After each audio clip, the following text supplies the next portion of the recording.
ലക്ഷ്മി, ഈ പല പേഷ്യൻസ് എൻ്റെ അടുത്ത് വന്ന് ചോദിക്കാറുണ്ട്, ഡോക്ടർ എനിക്ക് ഗ്ലോക്കോമ ഉണ്ട്, എന്തൊരു ഡേഞ്ചറസ് ഡിസീസ് അവർക്കറിയാം. ആൾക്കാർക്ക് പൊതുവേ ഒരു ധാരണയുണ്ട് ഗ്ലോക്കോമ എന്ന് പറഞ്ഞാൽ എന്തോ ഒരു, പക്ഷെ അവർക്ക് ശരിക്കും അറിയില്ല എന്താ ഗ്ലോക്കോമ എന്ന്.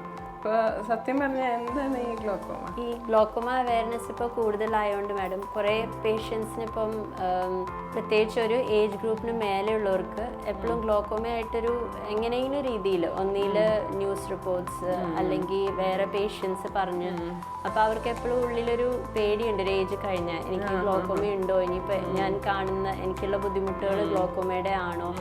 അപ്പോൾ ഇതുപോലെ കുറേ പേര് വരാറുണ്ട്. പക്ഷേ ഗ്ലോക്കോമ എനിക്കിപ്പം പേഷ്യൻസിനോട് ഞാൻ പറയുന്നത് നമ്മൾ പേടിക്കേണ്ട ഒരു ഡിസീസ് അല്ല ഒരിക്കലും, നമ്മൾ ഭയപ്പെടേണ്ട ഒരു കാര്യമൊന്നുമില്ല. പക്ഷെ നേരത്തെ കണ്ടുപിടിച്ച ട്രീറ്റ്മെൻറ്റ് സഫിഷ്യൻ്റ് ആണ് നമ്മുടെ വിഷൻ മെയിൻറ്റെയിൻ ചെയ്ത് പോകാൻ.